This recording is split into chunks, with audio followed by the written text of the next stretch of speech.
Hello everyone, and welcome to my social media analytics report and ROI evaluation. Today I'll be walking you through the results of a recent Garageband campaign and sharing insights on what worked, what didn't, and how the brand can improve for future campaigns.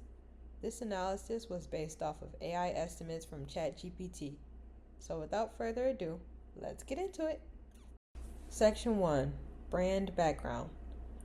Garageband is Apple's free music production software designed for beginners through semi-professional musicians. The campaign I analyzed ran for 3 months across Instagram, TikTok, YouTube Shorts, and Twitter. The main objectives were to increase app downloads, highlight GarageBand's ease of use, and showcase its integration with iPhone and iPad.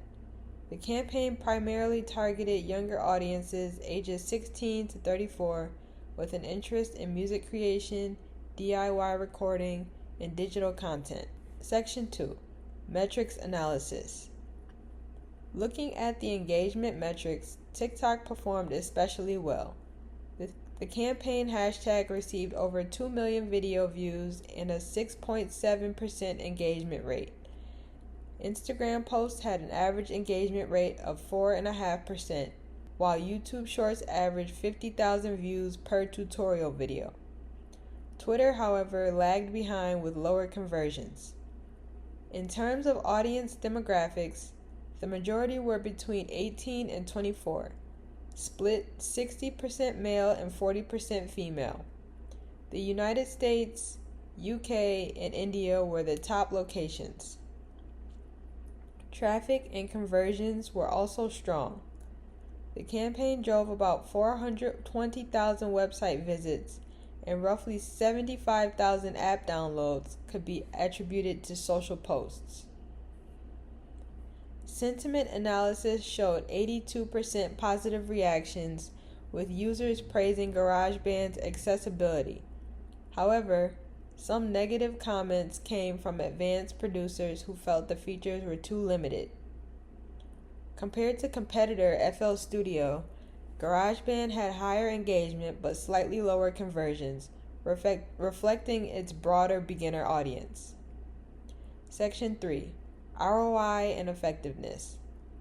From a financial perspective, the campaign invested about $200,000 across platforms. The cost per engagement came out to 7 cents, which is well below the industry average of 12 cents. The cost per click was 35 cents, again beating the industry average of 60 cents. With 75,000 downloads valued at about $5 each, the campaign generated an estimated return of $375,000. This means the ROI was 87.5%, which is significantly above typical benchmarks for app marketing campaigns. Section 4, Key Insights. So what worked here? TikTok challenges and user-generated content drove massive visibility. Short-form tutorials on YouTube Shorts and Instagram also resonated well. What didn't work? Twitter was the weakest platform for conversions. Negative sentiment also pointed to a lack of appeal for advanced producers, and while impressions were high in Asia Pacific, conversions there underperformed compared to the US and Europe. The key takeaway is that the video-first content and user participation are GarageBand's strongest growth drivers, but the brand needs a strategy to retain and upsell more serious creators. Section 5, Recommendations. Looking forward, I recommend that GarageBand double down on video-first strategies, especially TikTok and Reels, while reducing spend on Twitter. Influencer collaborations should be expanded, particularly on YouTube and TikTok, and more advanced feature demos can help address negative sentiment.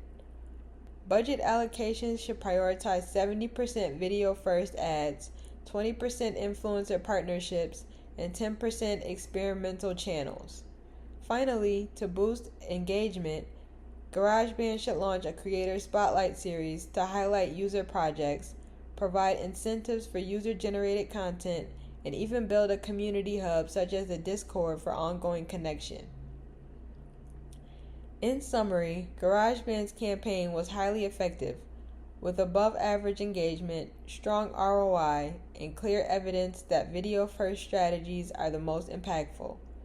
By refining platform focus and investing in community building, GarageBand can continue to grow its reach and deepen user loyalty. Thank you for watching my social media analytics report and ROI evaluation.